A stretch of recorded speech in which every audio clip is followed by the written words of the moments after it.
Hey guys, welcome back to 22 Lima Romeo, where we focus on the competitive side of the rimfire world. We are back out here at NCRGC to shoot the September 2023 NRL22 Course of Fire for you. We've got something different in store for you guys today, something new, something special that I think you guys will enjoy, and I want to hear your feedback on it and see what you think. Maybe you'll get a little more of it in the future.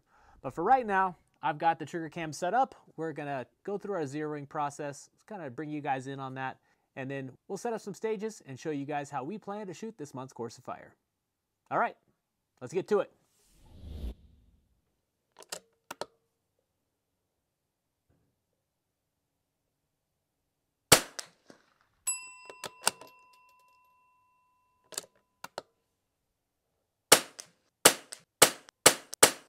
Not too bad. Serious cold bore shift though.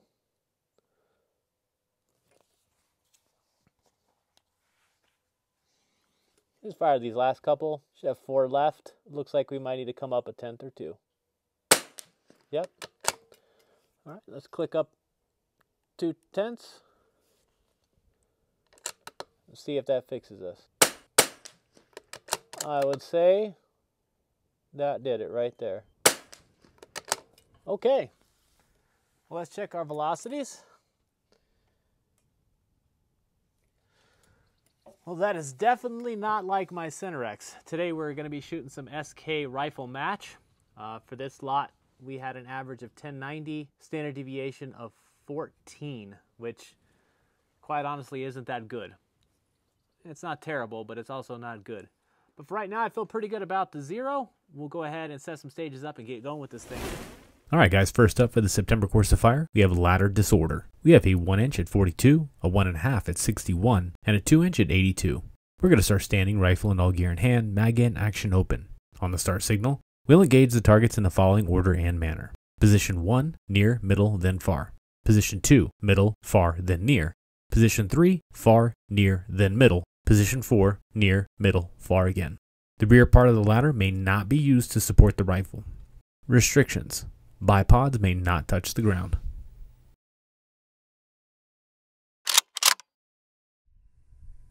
Shooter ready? Shooter ready. 3, 2, 1, engage. Alright guys, getting things going with ladder disorder. For my gear on the stage, I'll be using the Grey CNC Mini Plate Pro and the Armageddon Gear Medium in heavy fill. For my strategy on this one, I think taking a simplistic approach is going to help you complete this stage under time. It is a 12-shot stage, so you're essentially going to have to fire 1 round every 10 seconds. And you have 4 different positions with 3 different shots per position. So keeping things simple might be an easy way to get some high points on this stage. Now, I tried shooting this once with the Mini Plate Pro pad, and it kept canting the rifle to the right-hand side, or sort of clockwise, to about 1 o'clock. So I abandoned that, and I went to the Medium. It worked out a lot better for me. So I decided to use holdovers in this whole stage. And I made some specific notes on my dope card as to what order I needed to shoot the targets in for each position I was shooting from.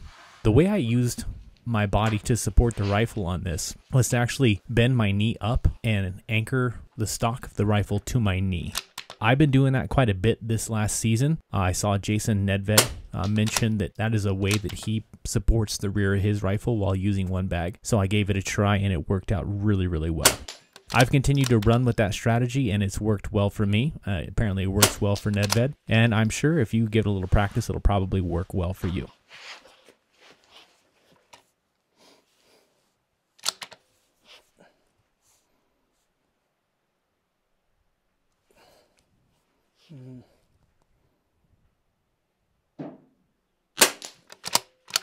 So if you guys noticed during that stage, you could see that I actually wasn't flexing that right ankle very much. That ankle's still healing up from the break from last month, but it's getting better. I'm getting a little more mobile.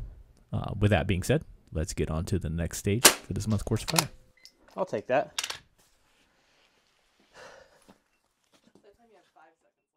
All right, next up we have tetrahedron. We have a 3 inch at 95 yards. We're going to start standing, rifle and all gear in hand, mag in, action open.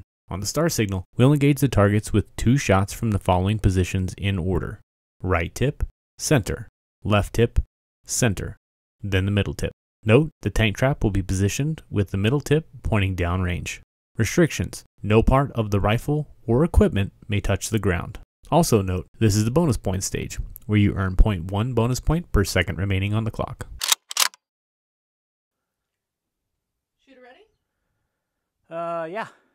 3, 2, 1, engage. Moving right along with Tetrahedron. For my gear on the stage, I'll be using the Grey Ops CNC Mini Plate Pro and the Armageddon Gear Medium in heavy fill, again. For my strategy on this one, as far as position building goes, when I shoot off the tips, I always do the same thing. I spread my legs out nice and wide. I try to get squared up on my rifle and the target. I apply a little bit of pressure from my support hand on the forend of the stock and the bag that's seated on the tank trap tip to give myself some stability for my body, basically turning myself into a tripod, and I engage the target.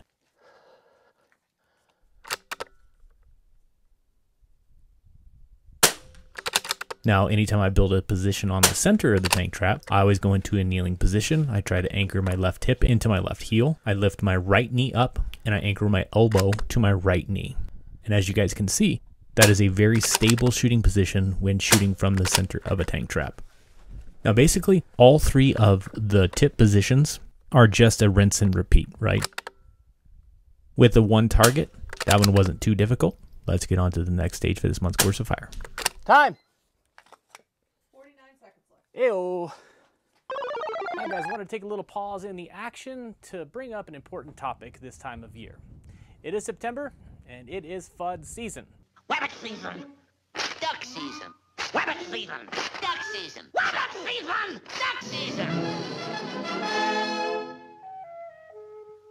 So odds are when you go to the range to get your practice session in, you're probably going to come across a FUD or two. We usually have the tools and the knowledge to help FUDs.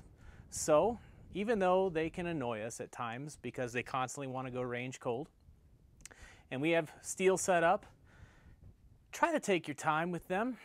Maybe pull out a tool, maybe lend them a chronograph, maybe help them sort out an accuracy issue to keep their bullets on target. Because it's up to us responsible shooters to help keep ethical hunting happening throughout the United States. So take some time, help a FUD. Who knows? You might end up with a new NRL22 shooter. All right, guys, let's get back out there and do some more shooting. Next up, we have Limits Redo. We have a 1 1/4 inch on a KYL rack at 55 yards. We're going to start standing, rifle and all gear in hand, mag in, action open. On the start signal, we'll engage the KYL from a prone supported position in the following order with 1 shot each. Large to small on our strong side. Large to small again, except this time on support side. Small to large from strong side. You must conduct a mag change after shot 3, but before the last shot. If a mag change is not conducted and all shots are fired, then the last 2 shots will not be scored, regardless if they were impacts. Shooter ready? Shooter's ready. 3, 2, 1, engage. Moving right along to Limits Redo. For my gear on the stage, I'll be using the Harris SBRN bipod and the Armageddon Gear Medium in heavy fill. That's like my favorite bag. For my strategy on this one, I'm going to take my time in the beginning, and then I'm going to screw that all up a little bit later, but I won't spoil it for you. We'll get to that in just a second. So shooting from a prone supported position is really where your fundamentals will shine, or you'll see that you need to work on them. I don't feel like I've ever truly mastered the fundamentals. I feel like I'm always trying to work on them and improve incrementally here or a little bit better there, whether it be my breathing or my trigger control. I mean, I feel like I'm always trying to improve in those aspects of my shooting game. So when we switch to the support side, I don't know about you, but I can tell that my fundamentals on my support side suck. I ended up missing a shot on the 1/2 inch target support side, and I realized why I missed that shot. It was because I slapped the trigger. And then you can see on the 1/4 inch target, I really do pay very close attention to my trigger follow through, and I'm able to make the connection on that 1/4 inch. For some stupid reason, I just get really excited when I switch back to strong side, and I end up missing another one. I'm not exactly certain why I decided to run it like a race car, but that's exactly what happened, and it cost me an impact. So don't do that. You've got plenty of time on this stage. It is not the time stage, so take your time, get those impacts. All right, guys, let's get on to the next stage. Drop 2. Next up, rotate your tires. We have a 1.5 at 56 and a 2-inch at 73. We're going to start standing, rifle and all gear in hand, mag in, action open. On the start signal, we'll engage the targets from near to far with 1 shot each in the following order. Opening of the left tire, top of the right tire, top of the left tire, opening of the right tire, and finally top of the middle tire. Note, when shooting through the tire openings, the rifle must be on the tire, not the bipod. Restrictions. Bipods may not touch the ground nor be used inside the tires. Shooter ready? Shooter ready. 3, 2, 1, engage. Moving on to rotate your tires. For my gear on the stage, I'll be using the Grey Up CNC Mini Plate Pro, the Mini Plate Pro pad from Armageddon Gear, and the Weebad strapless behemoth. For my strategy on this one, I wanted to make sure that I got through this one without timing out. So I wanted to move fast, and I wanted to keep my position building simplistic. With only 2 targets, holding over is what made the most sense to me. Going prone while shooting from inside the 2 tires seemed simple enough. I felt like I could pick up some seconds on the clock if I made sure that when I transitioned from tire to tire that I didn't basically break position. Wanted to keep all my gear sort of situated where it was when I built the position originally, because you transition from the top of one tire to the top of the next. So I wanted to make that transition smooth, and I felt like I accomplished that because I kept everything together as I made that transition. Touched it. This was the stage that I think is going to be the most challenging this month. If you're going to practice one, this is the one I recommend you practice. Make sure that when you secure these 3 tires together like this, that you get a nice, sturdy, durable rope and tie these things together really tightly. Now, I got kind of tricky using the bipod to build kind of a modified prone position to finish out this stage.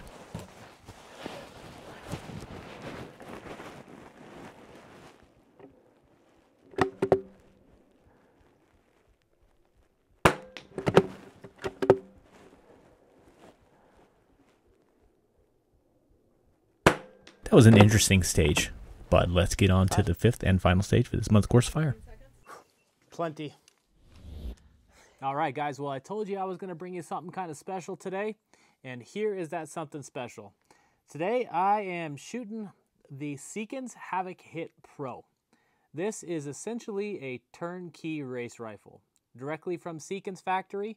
It has a lot of really neat features that you would expect to have in a race gun.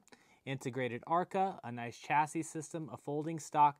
Something that they threw in, which is kind of nice that I've never seen in a race gun before or any of the R700 platforms, is actually this bolt cover right here that is activated by a bolt forward or by a bolt lift. That is a nifty little feature that they added to this rifle that I was really impressed by. Something else that you'll notice is on top of this rifle is the new Element Theos rifle scope. This is Element Optics' new flagship scope. It is a 6-36 by 56, and the glass in this thing is absolutely stupendous for its price point. It has some really neat features that kind of made me giggle. Mainly, the addition of an indicator, a revolution indicator on your elevation turret. Now, I know, me personally, I have been a rev off and sent one, and sometimes that'll get you DQ'd from a match. So having an indicator to let you know that you're back to your real zero and you're not a rev off, that's a handy feature to have in a rifle scope. I'm going to go ahead and test out some of this Hornady match. 147 ELDMs. I'm expecting velocities around 2950 like the box says. So we'll see how this thing does. I'm going to take you guys along and show you how clear this glass is through the trigger cam. All right, I've got 3 loaded up. I'll touch some more on the rifle scope here in just a little bit after you guys see how clear this thing looks.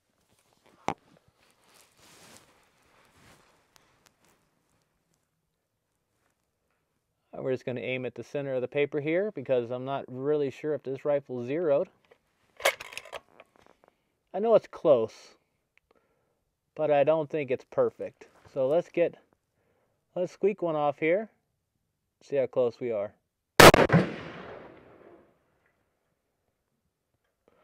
All right, so that's where I was aiming.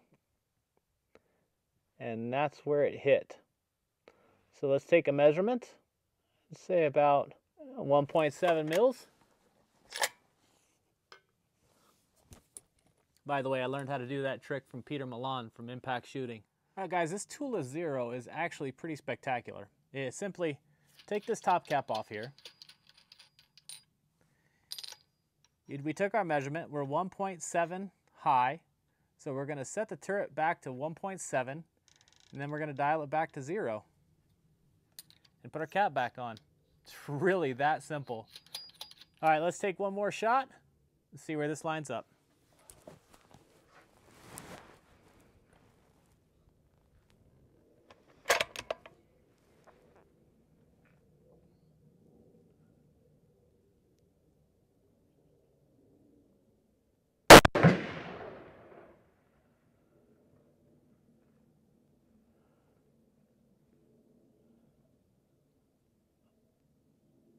Okay, so that's where we were aiming.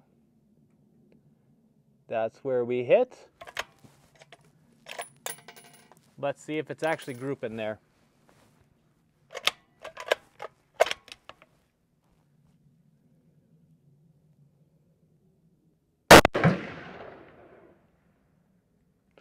Yep, that's where she's grouping. Looks like we need to come up 0.6. Okay. Let's shoot a 3-shot group.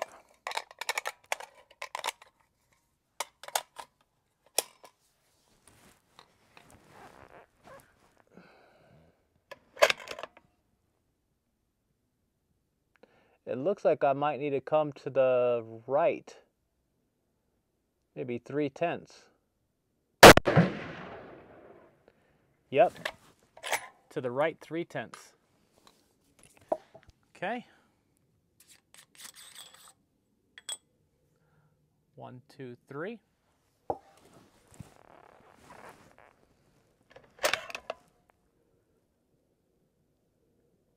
Actually, you know what? That looks like 2/10. Let's take a 10th out.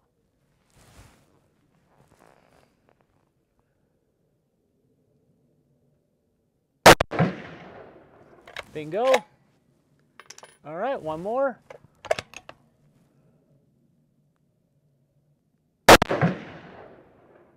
All right, guys. Well, that's kind of a tight little group right there, isn't it? If you guys are interested in seeing kind of what this sequence is all about, I'm going to be shooting it more and more as the months go on. So let me know in the comments section down below if you guys want to see some more of this guy.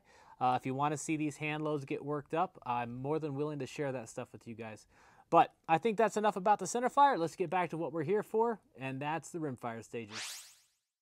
Finally, for this month's Course of Fire, we have high, low, prone. We have a 1.5 at 50, a 2 at 67, a 2.5 at 83, and a 3-inch at 100 yards. We're going to start standing, rifle, and all gear in hand, mag in, action open. On the start signal, we'll engage the targets with 2 shots each from near to far in the following order and manner. From the 55-gallon drum, near target. From the 5-gallon bucket, second target. From the 55-gallon drum again, third target. From the 5-gallon bucket, last target. After 8 shots, assume a prone supported position and engage the near target and then the far target with 1 shot each. Shoot ready? Yep. 3, 2, 1, engage. We're wrapping up this month's Course of Fire with high, low, prone. For my gear on the stage, I'll be using the Harris SBRM bipod with the Really Right Stuff ARC adapter, the Armageddon Gear Schmedium, and the Weebad Straps Behemoth. For my strategy on this one, I think I'm going to abandon what I did in the video here and try something a little different. What I found was that I was super stable when shooting from the barrel and the bipod. I had no issue there. However, when I transitioned down to the bucket and I shot from the top of the bucket with the bipod, I did not feel like I was as stable as I have been in the past when shooting from the same prop. So I think for the match, what I'm actually going to do is flip that bipod leg up and put my schmedium down on top of the bucket and then engage those targets from on top. I don't know if that's going to add time or deduct time from building my position, if that additional stability that I get from putting it on the medium is going to save me some time trying to get stable when I was shooting off of the bipod. I don't know, only time will tell. But I didn't feel like I was super stable when shooting from that bucket on a bipod. So I think I'm going to change that up a little bit. However, I'll still do the same positions. So seated position with the wee bad strapless behemoth tucked in there to fill the void, resting the stock of my rifle on that bag.